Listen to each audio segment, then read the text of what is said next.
సంక్షేమ పథకాలన్నీ అటకెక్కాయి. Fee reimbursement జాడలేదు.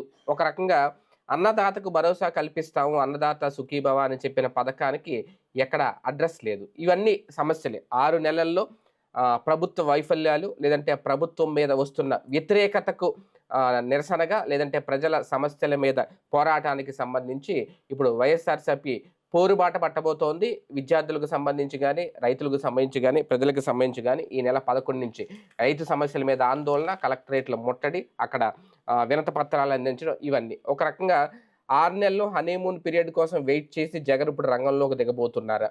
వైసీపీకి కలిసొచ్చేది ఏంటి? నిజంగా ప్రజా సమస్యల మీద పోరాటం ఆలస్యమైందా? లేదంటే ఇప్పుడు స్టార్ట్ చేస్తున్నారా? అడుగడుగునా ఎటువంటి అడ్డంకులు, ఆటంకాలు లేకుండా ఇవి కొనసాగుతాయి అని అనుకోవచ్చా? ఇదే అంశం మీద చర్చించే ప్రయత్నం చేద్దాం. సార్, జగన్ గారి నిర్ణయం ఎలా చూడాలి? ఆలస్యంగా తీసుకున్నారా? లేదంటే 6 నెలలు వెయిట్ చేశారా? ఒక అవకాశం ఇచ్చారా ప్రభుత్వానికి? ఇప్పుడు రంగంలో దిగుతున్నారా? చాలా తొందరగా నిర్ణయం తీసుకున్నట్టు అనుకోవాలి. ఎందుకంటే ఏదో ముందు చంద్రబాబు గారు ప్రతిపక్షంలో ఉన్నటువంటి సందర్భంలో ఇంత యాజిటేషన్స్ పిలుపులు అంత తొందరగా జరగల. మనం చూస్తే యాజిటేషన్స్ పెద్దగా పవన్ కళ్యాణ్ పిలుపునిచ్చినటువంటిది అదేది దాని పేరేంటి, భవన నిర్మాణ కార్మికులకు సంబంధించిన కొరత టైంలో అది తప్పించి అది పెద్దగా పబ్లిక్లోకి వెళ్ళింది కాదు. అది మామూలుగా జరిగినటువంటి ఇష్యూని ఇట్లా ప్రత్యేకించి 3 పిలుపులు ఇచ్చి చేయడం అన్నటువంటిది చాలా తొందరగా చేస్తున్నట్టు. దానికి తగ్గ టాపిక్స్ ఇచ్చారు. అప్పట్లో వాళ్ళకి ఆ ఇసుక తప్పించి ఇంకో టాపిక్ ఏం లేదు పెద్దగా. ఎందుకంటే అన్ని సంక్షేమ పథకాలు ఇచ్చుకుంటూ పోవడం కదా. ఇవ్వను అంటే ఉద్యమం చేయొచ్చు, కానీ ఇస్తుంటే ఉద్యమం ఏం చేస్తారు? అందులో కోట్ల మందికి డబ్బులు ఇస్తూ ఉంటాం కదా. ప్రతి అంశంలో కూడా పెన్షన్ 250 రూపాయలు రాగానే పెంచడం, ఇప్పుడు వీళ్ళు కూడా 1000 రూపాయలు పెంచారు. కాబట్టి అది దాని మీద వైసీపీ ఏం వ్యతిరేకం చేస్తుంది? చేయలేదు. అందుకని కానీ 6 నెలలు అయిపోయిన తర్వాత కూడా ఇప్పటికీ ఏదైతే ఫీజు రియంబర్స్మెంట్ లాంటిది లేక ఇబ్బంది పడుతున్నటువంటి సందర్భం.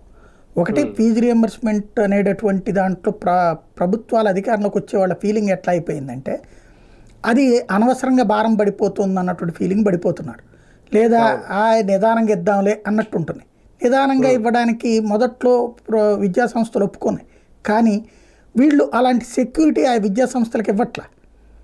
వీళ్ళు ఏం చేస్తున్నారు, ఆ విద్యా సంస్థలు అడగకపోతే గట్టిగా డిమాండ్ చేయకపోతే పట్టించుకోవట్లేదు. వాళ్ళు మాత్రం వీళ్ళతో ఏం గొడవలు పెట్టుకుంటారు. కాబట్టి వాళ్ళు ఏం చేస్తున్నారు, వాళ్ళ దగ్గరకు వచ్చి స్టూడెంట్ మీద ప్రెషర్ పెడుతున్నారు. నువ్వు నాకు ఫీజు కడితే చదువు, లేదా మానేసి, లేదా ఫీజు రియంబర్స్మెంట్ పేరుతో జాయిన్ అయినటువంటి వాడు ఫీజు కడితేనే హాల్ టికెట్ ఇస్తాం. హాల్ టికెట్ వరకు చూస్తున్నారు, ఇక ఆ తర్వాత యాక్షన్ తీసుకుంటున్నారు. దాంతో ఇక్కడ ప్రభుత్వం వాళ్ళని కన్విన్స్ చేయగలగాలి. లేదు లేదు మీ డబ్బులు ఇస్తాను నేను, వాళ్ళకి ఇచ్చేయండి అని. ఇది చెప్పానని ఒక పక్కన ప్రభుత్వం చెప్తోంది, కానీ గ్రౌండ్ లెవెల్లో పిల్లల్ని అయితే ఇబ్బంది పెడుతున్నటువంటి దృశ్యాలు కనబడతానే ఉన్నాయి.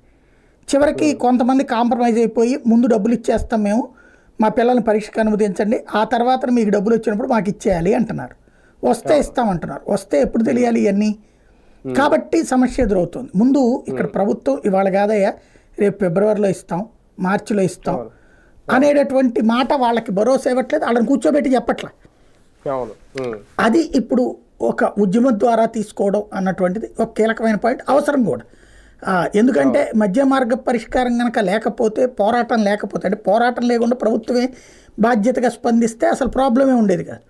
వాళ్ళు అసలు పట్టించుకోకపోవడంతో ఎదురవుతున్నటువంటి సమస్య వాళ్ళని కన్విన్స్ చేయలేకపోయారు యాజమాన్యాలు. వాస్తవంగా అనేక విద్యా సంస్థలు ఎవరి ఉన్నాయి, తెలుగుదేశం అనుకూలయ్యే ఉన్నాయి. 100కి 70-80% విద్యా సంస్థలు తెలుగుదేశం అనుకూల సామాజిక వర్గాలకు సంబంధించినటువంటి వాళ్ళే ఉన్నాయి. వాళ్ళే ఏం చేస్తున్నారు, ఇక్కడ ప్రభుత్వాన్ని ఏమీ అనలేక, ప్రభుత్వం మీద ఒత్తిడి తేలేక విద్యార్థుల మీద ఒత్తిడి తెస్తున్నారు. కాబట్టి ఇప్పుడు సఫర్ అవుతున్న వాడెవరు? స్టూడెంట్. ఆ స్టూడెంట్స్ని అంశాన్ని జనంలోకి తీసుకొచ్చేటటువంటి ప్రయత్నం చేయడం ఓ మంచి ఆలోచన. దాంతోపాటు విద్యుత్ ఛార్జీల మీద కూడా ఏం సమాధానం చెప్తారు? నిజంగా ప్రజల్లోకి వెళ్ళి అది రేట్ చేస్తే ఆ అంశం, ఇప్పటికే డిస్కౌంట్లకు బకాయిలు ఉండిపోయినాయి, అప్పులు ఉండిపోయినాయి అని చెప్పిన తర్వాత పెంచారు కదా, దాన్ని ప్రశ్నించగలరంటారా? ప్రశ్నించే అర్హత ఉందంటారా వైసీపీకి? ఇప్పుడు విద్యుత్ ఛార్జీలు ఇట్లాగా అన్ని భారాలు వేసాడు అని చంద్రబాబు నాయుడు గారు గత 2 ఏళ్ల నుంచి ఉపన్యాసాలు ఇచ్చారా, ఇవ్వలేదా? దుర్మార్గం చేశాడని ఉపన్యాసం ఇచ్చారా, ఇవ్వలేదా? అవన్నీ విద్యుత్ ఛార్జీలు మిమ్మల్ని ఏడిపిస్తున్నాడని చెప్పారా, లేదా? అలాగే అప్పులు 1,00,000 కోట్ల దాకా అప్పులు చేశాడు విద్యుత్ మీద అని చెప్పారా, లేదా? మరి అంటే అన్నీ తెలుసు కదా ఆయనకి ముందే. తెలిసిన తర్వాతనే అవన్నీ చేసినటువంటి సందర్భంలో నా కోటేయండి, నేను మీకు ఛార్జీలు పెరగకుండా చూసుకుంటా అని ఆయనే చెప్పారు కదా. అవన్నీ తెలిసే భారం భరిస్తారని హామీ ఇచ్చారు. మరి అదే కదా, అంతా ఆయనే ఉపన్యాసాలు ఇచ్చారు. పవన్ కళ్యాణ్ ఉపన్యాసం ఇచ్చారు, చంద్రబాబు ఉపన్యాసం ఇచ్చారు, లోకేష్ ఉపన్యాసం ఇచ్చారు, బీజేపీ ఉపన్యాసం ఇచ్చారు. అందరి ఉపన్యాసాల తర్వాత భారాలు ఇలా ఉన్నాయని చెప్పినే అయినా నేను ధర పెరగనివ్వను నెంబర్ 1, పైగా తగ్గిస్తా అన్నటువంటిది నెంబర్ 2 కూడా హామీ ఇచ్చారు, 30% దాకా తగ్గిద్దామని. మరి ఆ హామీ విస్మరించిన దాన్ని గుర్తు చేయకపోతే ఎట్లాగా? ఇప్పుడు ఏకంగా ఎట్లా పడిపోయింది? చిన్న ఎగ్జాంపుల్, నేను బిల్లు చూశాను, చాలా విచిత్రం అనమాట. కరెంటు 7,200 కాలిందట. ఇది యూనిట్ల వైడ్గా స్లాబుల లెక్క చూసుకుంటే, ఒక కమర్షియల్ దీంట్లో చూస్తే ఆ వ్యాపారస్తుడు చెప్తే నవ్వు వచ్చిందనమాట. 7,200 ఏమో కాలిందట, 9,700 బిల్లు, 9,400, 9,700, దాదాపు 2,500 రూపాయలు ఒక నెలకి. ఒక సగటు వ్యాపారస్తుడు అంటే ఆకాశంలోంచి ఊడిపడ్డ కదా, సగటు వ్యాపారస్తుడు వాడు అన్ని జిఎస్టీలు కట్టుకు సావాల్సిందే, ఐటీలు కట్టాల్సిందే, మళ్ళీ ఉద్యోగాలకి జీతాలు ఇవ్వాల్సిందే. ఇంత చేసే ఒక చిన్న వ్యాపారానికి 2,500 రూపాయలు నెలకి భారం అంటే ఏం చేయాలి అతను? అంటే ఇది దీంట్లో ఈ ఛార్జెస్ లైన్లో రాసుంటాయి అన్నమాట. అదేదో FTPCC 1, FTPCC 2 ఇలా ఛార్జెస్, ఆ పేర్లేందో కూడా మనకు తెలియదు. ఓవరాల్గా దోచి అవతల పడేస్తున్నారనమాట. బిల్లు ముట్టుకుంటే షాక్ తగులుద్దని ఇంతకుముందే చెప్పుకున్నాం, బిల్లు తలచుకుంటే షాక్ తగులుతోంది ఇప్పుడు. కాబట్టి ఈ అంశాన్ని ఇదివరకైతే కనుక ఇట్లాంటి ఇష్యూ ₹1 బిల్లు ఎక్స్ట్రా వచ్చిందంటే రచ్చ చేసి రోడ్డు ఎక్కేవాళ్ళు కమ్యూనిస్టులు, ధర్నాలు గందరగోళం చేసేవాళ్ళు, చివరికి కనీసం పావులన్నా తగ్గించేదాకా ఊరుకునేవాళ్ళు కాదు. ఇవాళ మన దరిద్రం ఏంటంటే కమ్యూనిస్టులు పాపం బలహీనపడిపోవడం, వాళ్ళు ఆర్గనైజ్డ్ యాజిటేషన్ చేయలేకపోవడం అనడానికి లేదు, వాళ్ళు చేయగలరు. మొన్న దీనప్పుడు చూసాం, తుఫాన్లప్పుడు వాళ్ళు వరదలప్పుడు చేయబట్టినే ఆ జనాలకి ఆ డబ్బులు 25,000 రూపాయలు కరెక్ట్గా పడ్డాయి. వాళ్ళు చేయబట్టినే కాస్త అన్నం అది దొరికింది. ఇవాళ వాళ్ళు చేయట్లేదు. ఎందుకని? నాయకత్వాలు ఇటు బాబు గారితో పాజిటివ్గా ఉంటుండటం. ఆ అంశాన్ని కమ్యూనిస్టులు చేస్తే వైసీపీ జట్టు కలిసేది, కమ్యూనిస్టులు చేయట్లేదు కాబట్టి తనే ఇనిషియేటివ్ తీసుకుంటుంది విద్యుత్ ఛార్జీలు.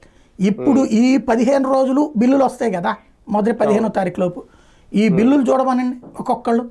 ఆ కింద ఎంత కాలింది, ఆ పైన ఎంత ఛార్జీలు పడ్డాయి, అది వాళ్ళందరికీ ఆమోదయోగ్యం, మాకేం ప్రాబ్లం లేదన్నారు అనుకోండి, వైసీపీ చేసే యాజిటేషన్ అనవసరం.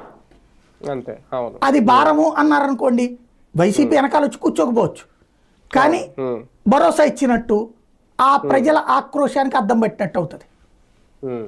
రైతుల విషయంలో నిజంగా ప్రభుత్వం ఎందుకు వెనకబడిందని అనుకోవాలి? అంటే 20,000 ఇస్తానని చెప్పి హామీ ఇచ్చారు, అన్నదాత సుఖీభావ అని. జగన్ గారు అయితే నాకు తెలిసి మొదటి ఏడాది నుంచి అమలు చేసినట్టున్నారు అప్పుడు రాగానే. ఒక రకంగా రైతులకు అది ఇబ్బందే, అలాగని రైతులు ఓట్లు వదులుకోదు ఏ ప్రభుత్వం.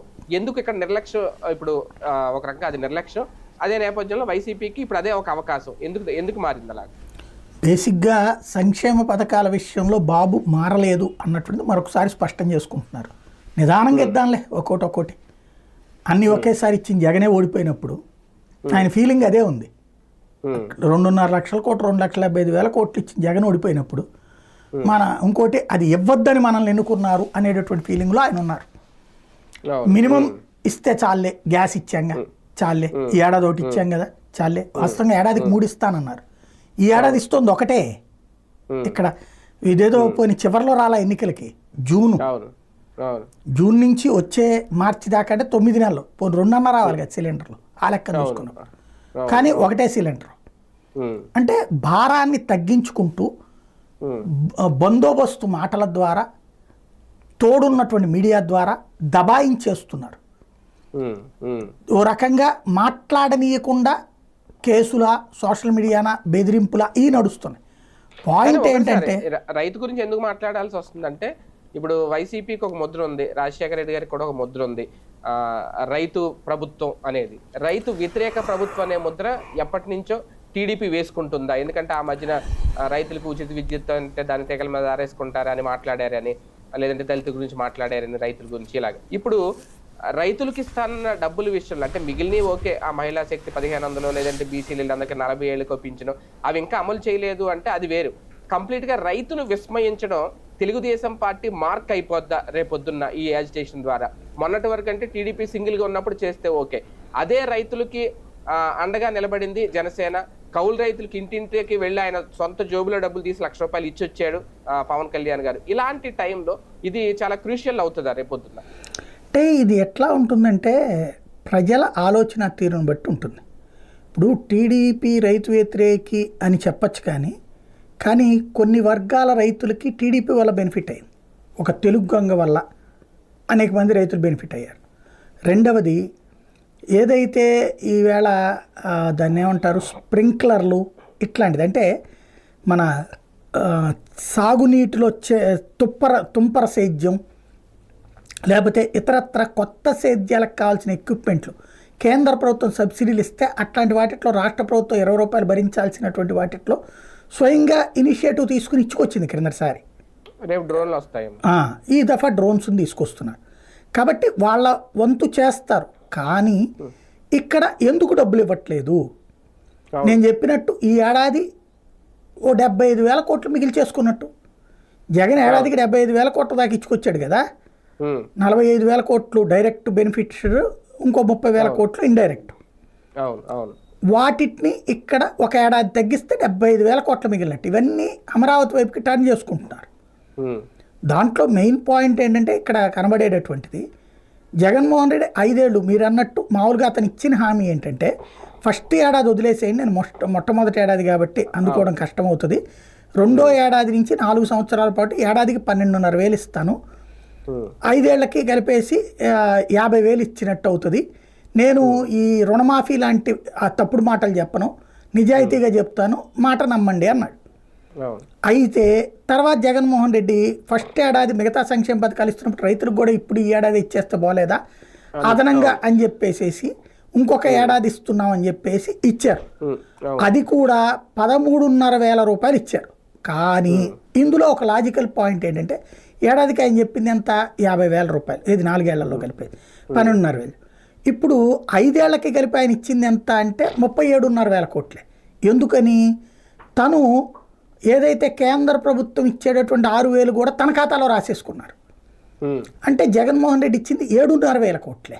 5 ఏళ్ళకి 5 ఏళ్ళు 5 అద్దలు 37,500 కోట్లే ఇచ్చాడు. అదే సందర్భంలో రైతు ఒక్కొక్కళ్ళ దగ్గర చూసుకుంటే 37,500, 50,000 కూడా రాలేదు.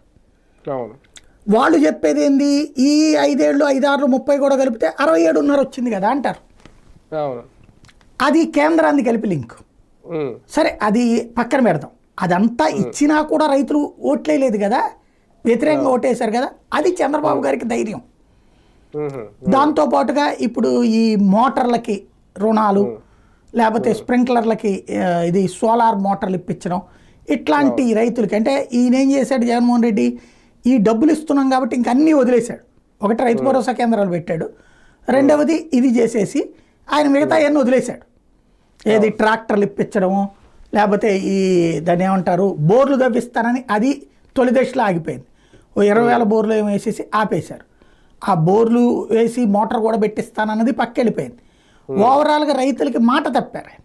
రెండవది వాళ్ళ దగ్గర నుంచి కల్లాల దగ్గరనే బియ్యం సేకరిస్తామన్నారు, తీసుకున్నారా? తీసుకోరు. కాబట్టి చెప్పిన మాటలో కొంత చేయగలిగాడు ఆయన.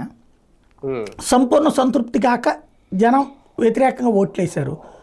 ఇప్పుడు మనం చెప్పిన దాన్ని ఎవరు పట్టించుకుంటారు, ఎలాగో మనం కొన్ని చేస్తాం కదా, లేదా చివరి 2 ఏళ్ళు ఇచ్చారనుకోండి కరెక్ట్గా, అదిగో మేమే ఇచ్చాం ఇప్పుడు ఆ మొక్క చెప్తారు రాబోయే రోజుల్లో. అదే కదా. కానీ ఈ ఉద్యమం ఈ పోరాట బాట తెలుగుదేశం పార్టీ ప్రభుత్వానికి ఎంతవరకు ఇబ్బంది తెచ్చిపెట్టేదిలా ఉంటుంది? ఆ తరహా ప్రిపరేషన్ చేసుకుందా వైసీపీ? అంటే దానికి ఫ్యూచర్లో ఎట్లా ఉంటుంది అనేటటువంటి చూడాలి. ఫస్ట్ సమస్యల్లా ఏంటయ్యా అంటే ఈ ఉద్యమం అనేటటువంటి దానికి పిలిపిచ్చే ధైర్యం జగన్మోహన్ రెడ్డి చేశారు. ఆ ధైర్యం కార్యకర్తల నాయకుల్లో ఉందా? అదే అవును, అది రేపు తెలియబోతుంది. ఓ రకంగా తనని తాను పరీక్షించుకోబోతున్నాడు. ఇప్పుడు కూటమి ప్రభుత్వం ఓ రకంగా చెప్పాలంటే డిక్టేటర్షిప్ రూలింగ్లో మూవ్ అవుతుంది. ఎలా సోషల్ మీడియా పోస్టులు పెడితేనే జైల్లో పడేస్తుంది, లేదా బయటికి రానికుండా చేస్తుంది, వెంటాడుతోంది, వేటాడుతోంది. రేపు నేరుగా కార్యకర్త రావాలి, నేరుగా నాయకుడు రావాలి. అంటే వీళ్ళ కేసులకి తెగించాలా, జైళ్ళకి వెళ్ళడానికి సిద్ధం కావాలి. ఒకప్పుడు రాజశేఖర్ రెడ్డి సీఎంగా ఉన్నప్పుడు మొదట కమ్యూనిస్టుల అండతో అధికారంలోకి వచ్చారు. వచ్చిన తర్వాత ఈ కమ్యూనిస్టులు అధికారంలోకి వచ్చిన తర్వాత కూడా తామేమి అధికారం మిత్రపక్షంగా ఉండరు, ప్రతిపక్ష పాత్రే పోషిస్తారు. అందులో భాగంగా పలు ఉద్యమాలు చేసేవాళ్ళు. అది ఆనాడు రాజశేఖర రెడ్డికి తలనొప్పి అయింది. దాన్ని పరిష్కరించడానికి కింద ఉన్న పోలీస్ యంత్రాంగాన్ని రాజశేఖర రెడ్డి ఎలా వాడాడు, వాళ్ళని మళ్ళీ లెగకుండా చూడమని చెప్పారు. అందుకోసం వాళ్ళు చేసిన ఎత్తుగడేంటి, ప్రభుత్వ కార్యాలయాల మీద దాడి, ప్రభుత్వ ఉద్యోగుల మీద దాడి లాంటి కేసులు పెట్టేవాళ్ళు. పెట్టేసేసి వాళ్ళకి నాన్ బెయిలబుల్ కేసులు పెట్టి జైళ్ళ చుట్టూ తిప్పేవాళ్ళు. దాంతో నాయకులందరూ జైళ్ళ చుట్టూ తిరుగుతూ, కార్యకర్తలందరూ జైళ్ళ చుట్టూ తిరుగుతూ బయటికి రావడానికి భయపడిపోయారు. దాంతో కమ్యూనిజం భారీగా దెబ్బతింది. ఆ తర్వాత నుంచి ఉన్నామంటే ఉన్నామన్నట్టు ఉనికి మాత్రమే ఉంది పార్టీలు. ఎవరో ఒకళ్ళ పంచన చేరడం తప్పించి అగ్రెసివ్గా మూవ్ చేసే ఒక వ్యవస్థని మళ్ళీ తయారు చేసుకోవాలి. రాజశేఖర రెడ్డి నాడు కొట్టిన దెబ్బ తర్వాత ఇప్పుడు అలా జగన్మోహన్ రెడ్డిని దెబ్బ కొట్టాలన్న తెలుగుదేశం పార్టీ ఎత్తుగడ. నాడు రాజశేఖర రెడ్డి చేసిన పని, కమ్యూనిస్టుల మీద చేసిన పని నేడు వైసీపీ మీదన చంద్రబాబు చేస్తున్నారు. మరి దీన్ని అధిగమించగలిగితే వైఎస్ఆర్ కాంగ్రెస్ పార్టీకి తిరిగి ఉండదు. అంటే అరెస్టులు, అడ్డుకోవడాలు ఇవన్నీ కామన్గా ఉంటాయేమో అండి ఇటువంటి జరిగినప్పుడు. కానీ లాస్ట్ టైం అంటే నారా లోకేష్ గారు, అంటే దాన్ని దీన్ని కంపేర్ చేయాలి లేదని నాకు తెలియదు, లోకేష్ గారు పాదయాత్ర చేసినప్పుడు జీవో నెంబర్ 1 అని ఒకటి తీసుకొచ్చి అప్పుడు కట్టడి చేసే ప్రయత్నం చేశారు కదా, ఆ తరహా ఎదురు దెబ్బలు ఏమన్నా ఎదుర్కొనే అవకాశం ఉంటుందా? జీవోలతో ఏముండవండి, జీవోల గురించి పెద్ద ప్రాబ్లం ఏం లేదు. దానికి ప్రత్యేక జీవోలు కూడా అక్కర్లేదు. అదో టైం పెట్టి జీవో తెచ్చారు. అది బేసిక్గా కామన్గా జరిగిపోతాయి ఇవన్నీ.